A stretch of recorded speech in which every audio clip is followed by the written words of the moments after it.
This is an example of a cool cell system that is circulating the right amount of water. Basically, according to manufacturer recommendations, we're supposed to be able to circulate 0.75 gallons per minute per linear foot of pad system. So this is around a 50-foot pad, so we should be looking somewhere around 40 gallons per minute. This pump on this house actually is doing 60 gallons a minute. So we're putting a tremendous amount of water over this pad. Now the primary purpose of that is to make sure that A, the pad is wet, yeah, that's great, but to be able to keep the pad clean. Now, this is a plastic pad, which means since it doesn't wick out, it needs even more water. So that's part of the reason we're doing 60 gallons per minute on this, to make sure we can get the pad wet throughout the whole length of it and throughout the whole depth of it, because it doesn't wick. So, again, 0.75 gallons per minute per linear foot is what we're circulating over. That's about 10 times what evaporates. So we are circulating water. Now, when I look at the system, the water's not spraying all over the place. We're delivering it to the pad. There's no wastage. Everything looks great. And part of it has a really good header on the system. This isn't the only one. There's other systems that can do it. But the question is, can you run your pump full out, not cutting back the flow, and be able to keep the water on the pad like it is here? Again, really a lot of water flow there. Well, that is just flowing off my finger right there, which is ideal. So we look at the system. Really neat header on this.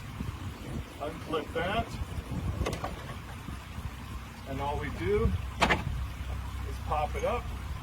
And we have access to it. Now, part of the reason, one of the challenges here with most houses is the end of the truss keeps it from really looking at how hard the water's spraying up. But I can push this away, and I'm going to get totally wet here. But you can see, whew, it is putting a lot of water out. That water's probably spraying up 16 inches tall. So great system.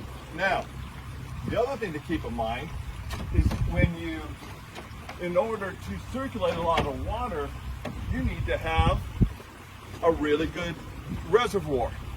What we're looking for, the reservoir should be enough capacity that you can run that pump 3 or 4 minutes without it running dry.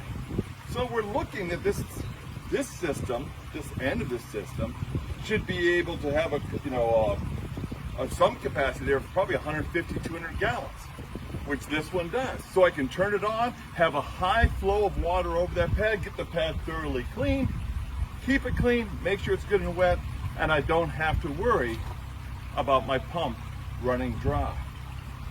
Now, we can always debate whether, well, I'm gonna operate mine off a timer and I don't need for it to circulate this much water. Again, we can go back and forth on that, but my point is, your system should be designed so that you can run the pump continuously.